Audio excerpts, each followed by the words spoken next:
His Excellency Ferdinand R. Marcos Jr. Boss, kamay.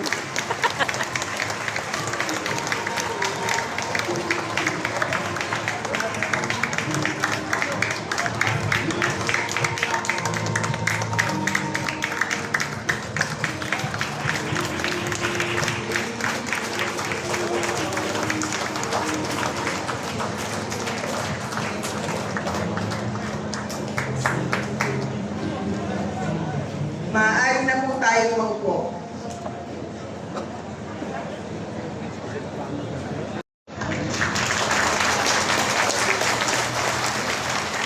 Mga kabinete, lalong-lalo na yung ating partner na DBM, mga congressman na nandito, kusihal, department heads, at yung ating provider na top-notch quality education in the city of Manila, Pamantasan, Luzon ng Manila.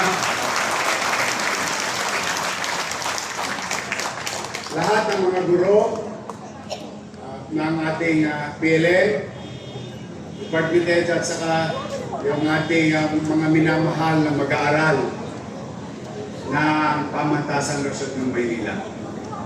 Muli po sa inyong lahat, sa hindi ko pa nabanggit, binabanggit ko po kayong lahat. Good morning! Good morning. Una po ay, Ginoong Pangulo, ako'y taus-pusong nagpapasalamat sa inyo sa patuloy na pagtulong nyo at suporta sa pamahalang lokal. Hindi lang sa Maynila, kundi sa buong bansa. Maraming salamat po. Ito'y patuloy na inyong pagsuporta sa pagpapalakas ng kakayanan ng lokal na pamahalaan na tugunan ang pangangailangan ng ating mamamayan. Lalo na pagdating sa serbisyo pangkalusugan. Kompleto ka na, Mr. President. Zero billing. Pinataas mo ang coverage ng PhilHealth. O tapos ngayon, magpuproduce ko pa ng maraming doktor, nurse.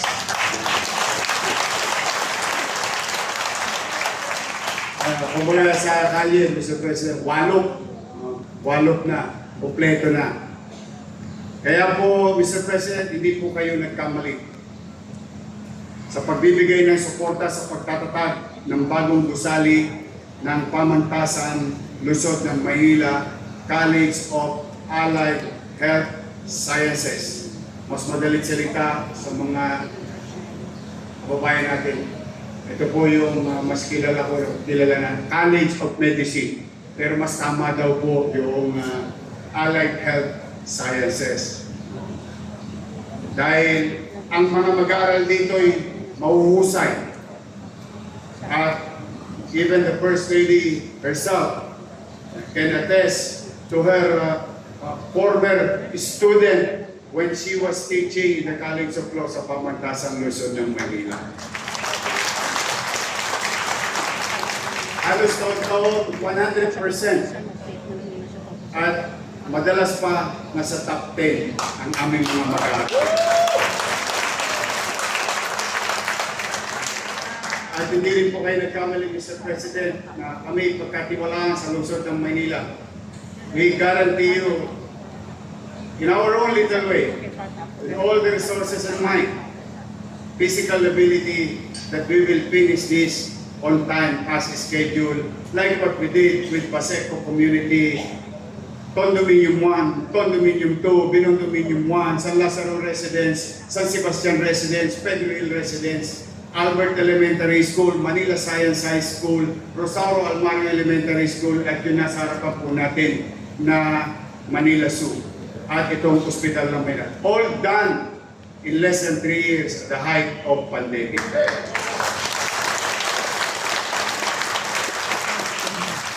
Tatangkatan po namin ng sipag at mabilis na kilos ang mabilis nyo ring aksyon at tugon sa usaping pangkalusugan. Dito man lamang kami mga batang Maynila, masuklian ang inyong pagmamalasakit sa amin that we will deliver on time as prescribed in our goal.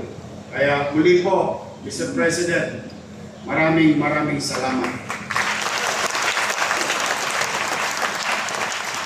At bilang panghuli, Mr. President, we guarantee you, in our own little way, with little resources, whatever resources that we have, we will align ourselves with your national goal to provide quality health care to our people.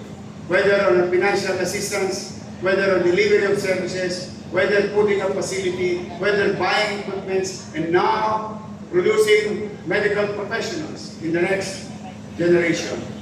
And just so you know, Mr. President, itong pinuhunanan ninyo used to produce a cap of 300 students every year. Itong pinuhunanan ninyo, you will produce in your nation-building approach of 5,000 students.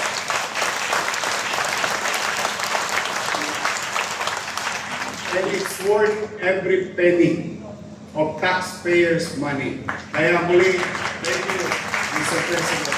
Maraming salamat po on behalf of the people of Manila. We wish you good health. We wish you to be successful in your commitment and fulfilling your duties to our people. And we will continue to support in our own little way. Maraming salamat po, mahal na Pangulo Ferdinand Bongbong Marcos Jr. Thank you. At Mayor Lumagoso.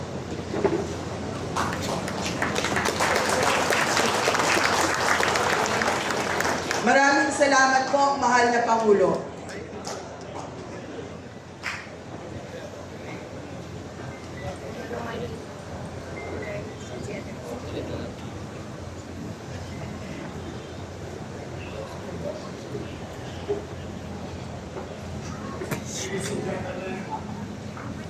President of the Republic of the Philippines, His Excellency Ferdinand R. Marcos Jr.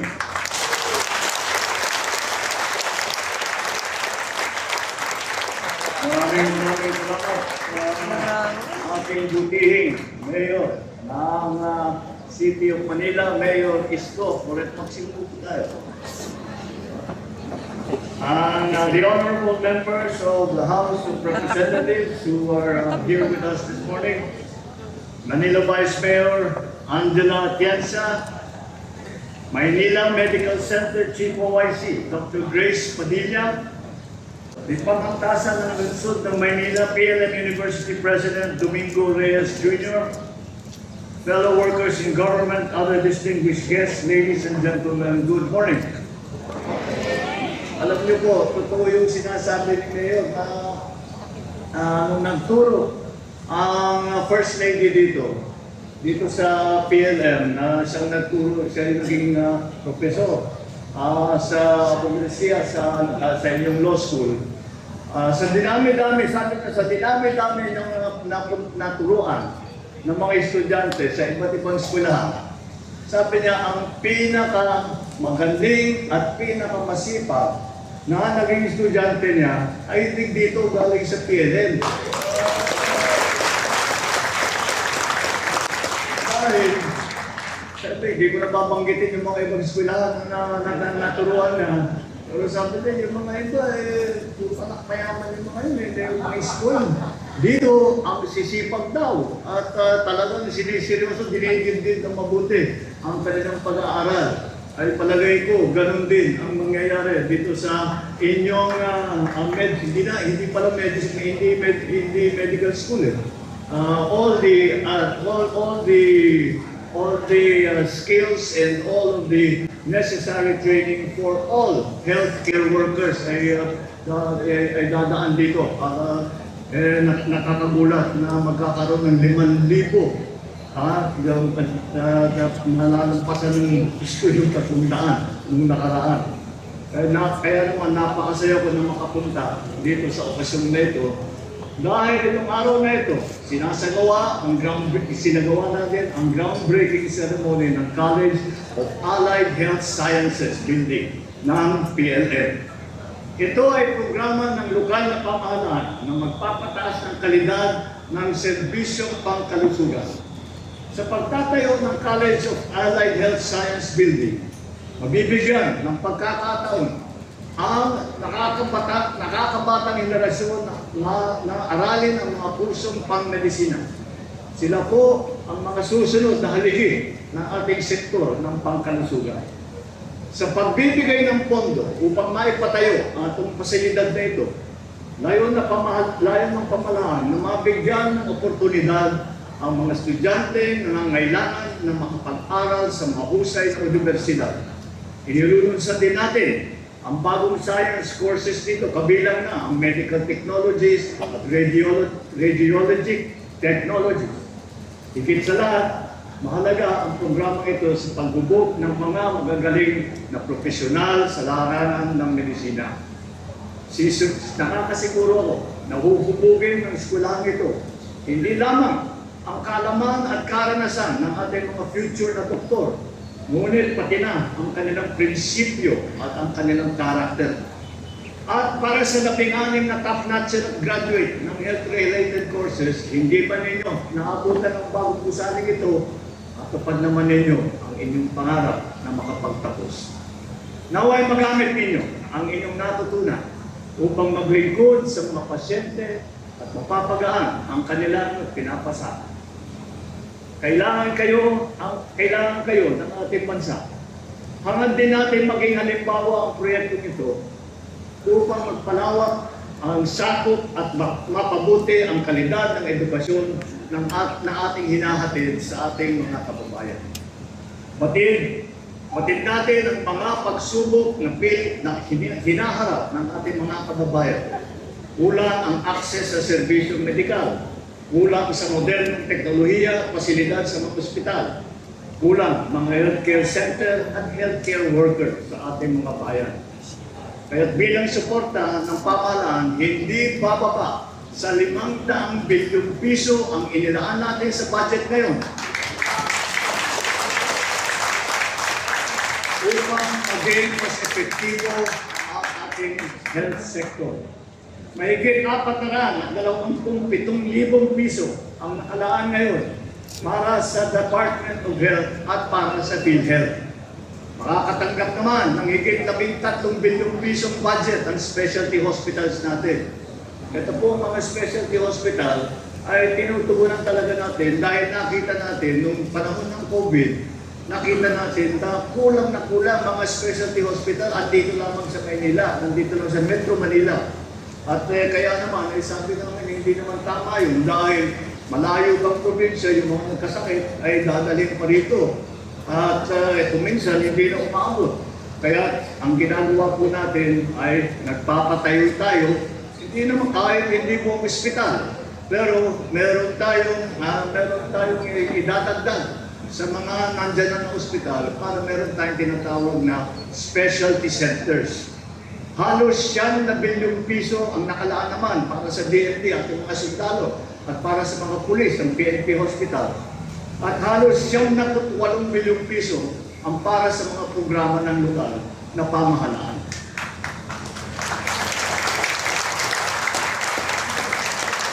Para naman sa medical scholarship at tuition fee subsidy ng mga estudyante ng mga state university, naglaan din tayo ng higit 1 bilyong piso para tulungan ang ating mga estudyante. Upang maisulong ang medical assistance at zero balance billing program sa BGA, halos 1 bilyon at 400 milyong piso ang budget na inilaan natin sa hospital na ito. Lahat ng ito ay inaasahang magpapabuti ng serbisyo medikal at magpapalakas ng ating health sector. Hindi na po natin hahayaang magtiis sa sakit ang ating mga kababayan dahil sa kawalan ng pagtustos at pagpagamot. Hindi natin hahayaang nahihirapan ang mga pamilya sa mga probinsya dahil sa layo ang kanilang lalakbayin para makarating sa ospital. Patuloy po natin gagawing prioridad ang kaligtasan, kalusugan at kaginhawaan ng ating mga kababayan. Ngunit, magagawa lang natin ito kung patuloy tayong nagtutulungan. Mahalaga ang pakikipag-ugnayan ng ating pamahalaan sa LGUs upang matugunan ang mga pangangailangan ng ating mga kababayan. Katulad kanina, bilang suporta ng national government sa Baseco Hospital, nag-abot kami ng 15 milyong piso. Umaasa kami magagamit ito sa pagpaganda pa ng ospital. At nabanggit sa akin ni John May, sabi niya, ito yung katumbas nito ay 1 year supply ng mga gamot. So at the very least, 1 year tayo hindi na makakilala sa supply ng gamot. Bibisitahin din natin mga hospital. Eto, nandito tayo sa Hospital ng Manila Medical Center. Noong nakaraang September, naitala ng OMNC ang pinakamaraming first patient encounter o bilang ng mga pasyente unang nakapagkonsulta sa ilalim ng ating YAKAP program. Congratulations! Patuloy ito. Patuloy tayo magtatrabaho at ito ay patunay na malayo ang naaabot ng ating serbisyo kung mayroong koordinasyon ang pambansang pamahalaan, ang LGU, iba't ibang ahensya ng mga gobyerno, mga NGO, at siyempre ang taong bayan. Sa puntong ito, nananawagan ako sa ating mga kababayan. Samantalahin ninyo ang mga programang ito upang mapangalagaan ang inyong mga sarili. Bukas po ang mga serbisyong ito para sa lahat, lalo na sa higit na nangangailangan. Dahil ang kalusugan ninyo patuloy nating tututukan. Sama-sama po natin itaguyod ang isang bagong Pilipinas kung saan ang bawat isa ay kayang mamuhay na may seguridad, magtagumpay sa kanilang layunin at makatulong sa pagpaunlad ng ating minamahal na Pilipinas. Maraming salamat po. Mabuhay po ang bagong Pilipinas. Maraming salamat po, mahal na Pangulo. At ngayon, tinatawagan po natin si Mayor Dumagoso upang tanggapin ang tulong pinansyal para sa pamantasan ng lungsod ng Maynila College of Allied Health Sciences mula sa ating mahal na Pangulo.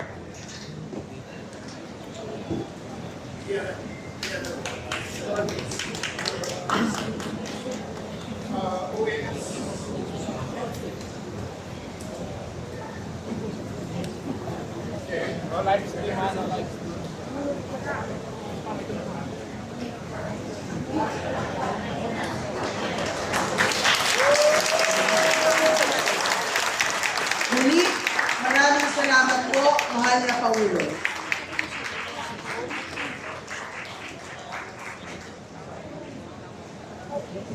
Ngayon po ay ating hinihiling sa mahal na Pangulo na manatili sa entablado para sa isang photo opportunity.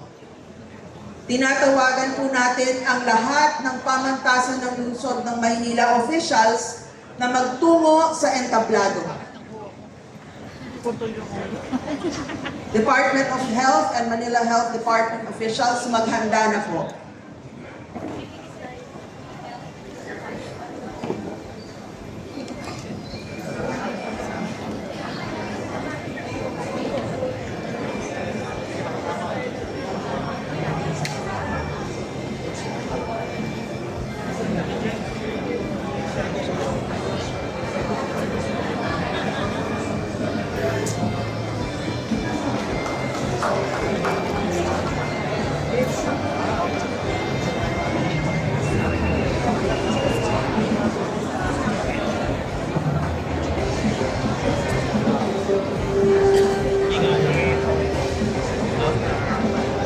Maraming salamat po. Please exit your left.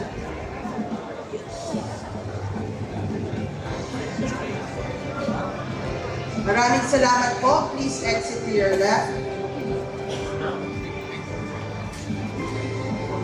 Department of Health and Manila Health Department officials, maaari na po kayong magtungo sa entablado.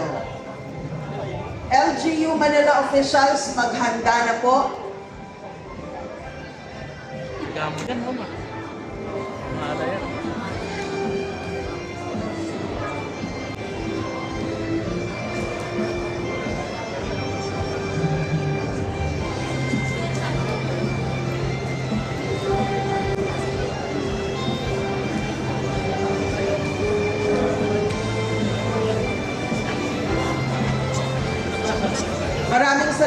po, please exit to your right. LGU Manila officials, maaari na po kayong umakyat sa entablado.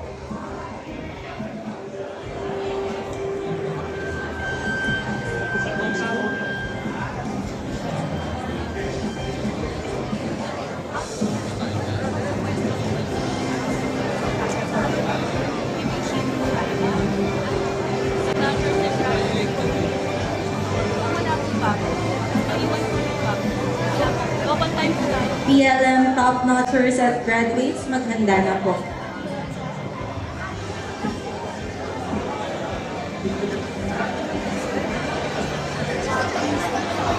Maraming salamat po. Please exit to your left.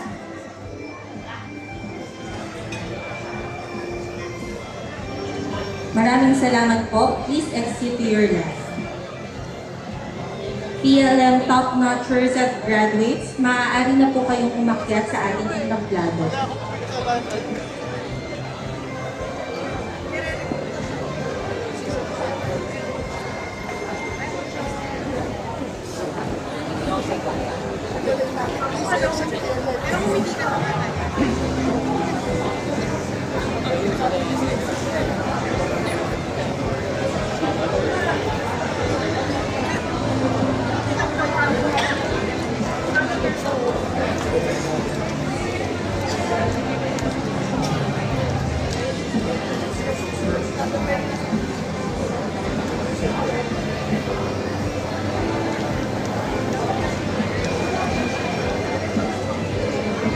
Maraming salamat po.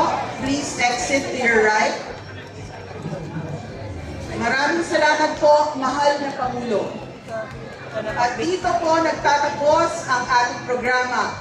Inaanyayahan po natin ang ating mahal na Pangulo upang opisyal na bisitahin ang Ospital ng Maynila Medical Center.